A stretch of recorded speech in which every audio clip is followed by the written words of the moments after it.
everyone, I'm your alibi, and I hit 24 subscribers, so I just wanted to say thank you to everyone for all your support, even my haters, since they've done their fair share of helping my videos get seen.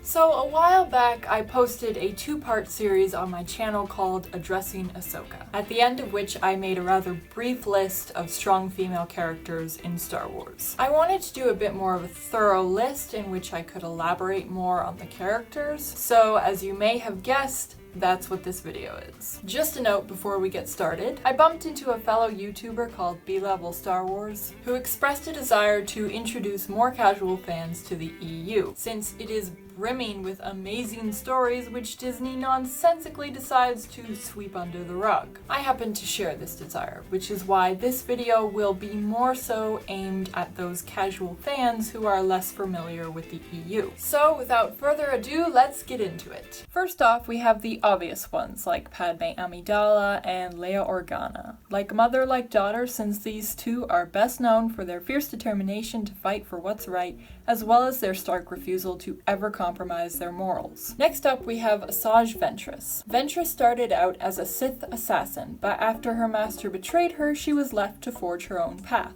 She ended up becoming a bounty hunter and swearing off the dark side for good.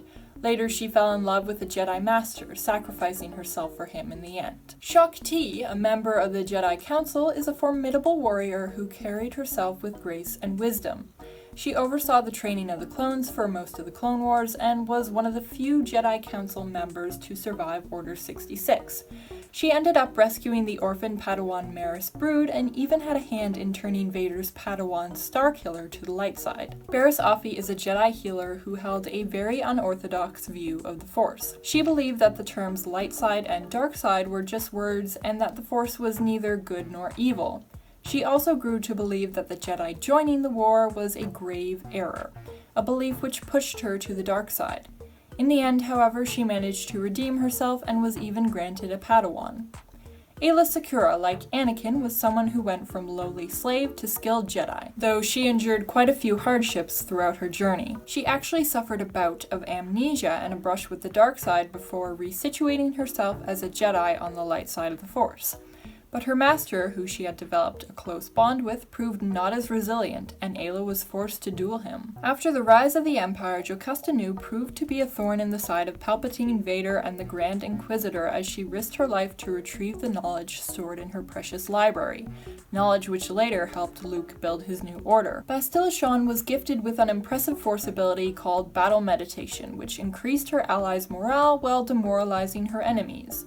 She also developed a Force bond with a powerful Sith Lord called Revan and ended up turning him to the light side and falling in love with him. Together they had Satiel Shan, a gifted Jedi who led Republic forces in the Great Galactic War and became a well-known hero. During the war, she went toe-to-toe with a Sith called Darth Malgus and emerged on top. Due to her parentage, her connection with the Force was so strong that she could topple mountains and stop a lightsaber with her bare hands. At the end of the Mandalorian Wars, Meetra Surik was the only Jedi to resist the call of the dark side, becoming what is known as a Force wound. This ability allowed her to subconsciously influence the people around her and gained her many fiercely loyal allies as a result. Mara Jade served as the Emperor's hand for many years, maintaining a strong telekinetic connection with him, which allowed her to stay in contact with him despite being galaxies apart.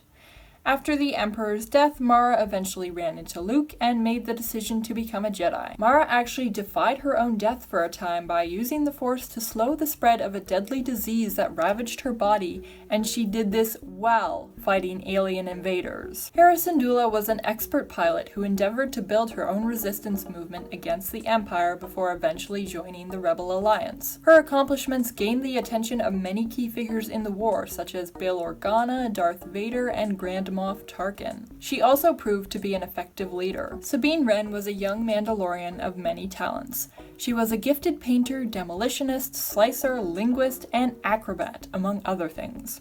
She started out as an Imperial cadet before defying her family and deserting the Empire. She ended up with Hera and her crew, but after obtaining the Darksaber, a symbol of power among the Mandalorians, she learned how to wield it and returned to her people as a leader. After her people came under new leadership and decided to abandon their warrior past, Bo-Katan Kryze was exiled from her homeworld and spent many years among a terrorist group called the Death Watch. Then, after the death of her sister and the rise of Maul, Bo-Katan and her warriors sought to ally themselves with the Jedi and the Republic. With the help of this alliance, they were eventually able to expel Maul from leadership, and Bo-Katan took his place.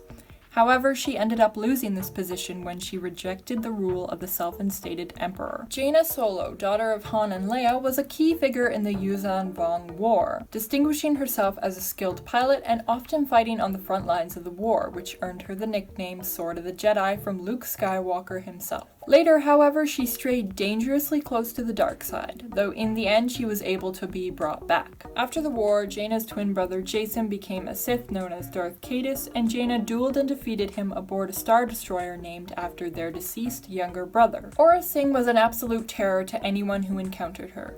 Having been raised as a Jedi, she had unfortunately been placed in the care of a master who despised her and later abandoned her. Hora went on to become one of the deadliest and most sadistic bounty hunters alive, and like General Grievous, she had a habit of collecting the lightsabers of the Jedi she slew. Chantique, whose name meant destroyer, was the result of an attempt to genetically engineer Force sensitives. She was deemed a failed subject of the tests, though later she discovered that she was gifted with Force healing and Force vision. One of her more notable accomplishments was obtaining the double-bladed lightsaber of the Sith Lord known as Exar Kun. This weapon allowed her to release a powerful wave of Force energy to push back her opponents. Qi'ra grew up on the streets of Corellia before being sold into slavery, a road which eventually led her to Dryden Voss, the leader of a powerful crime syndicate. She quickly ascended through the ranks to lieutenant, becoming a skilled martial artist in the process. Later she betrayed Dryden Voss and took his place, serving under Maul, who turned out to be the true leader of the crime syndicate. Dr. Aphra was a gifted archaeologist who eventually came under the scrutiny of the Empire.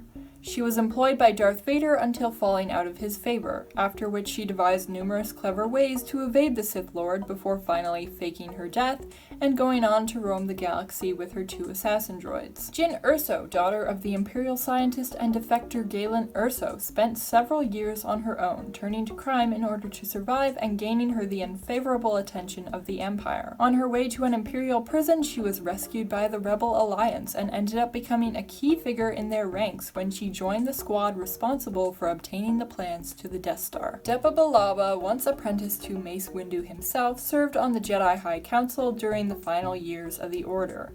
After surviving a close encounter with General Grievous, she took on the young Padawan Caleb Dume, later known as Kanan Jarrus. While proving to be a strict teacher, she also shared many moments of fondness with her student before eventually sacrificing herself to protect him during the events of Order 66. Jurael, whose name means protector, was a skilled fighter who bested Chantique in her early days and showed fierce loyalty to her allies. Starting out as a lowly slave, Jurael later managed to flee her situation and ended up fighting alongside a Jedi Padawan called Zane Carrick, who had been framed for killing his fellow Padawans. When Chantique returned for revenge, Zane came to Jurael's rescue and the two of them grew much closer as a result. Mother Talzin was a formidable witch who oversaw the Night Sisters, a coven of Force-sensitive witches like herself who ruled over their male counterparts, the Night Brothers.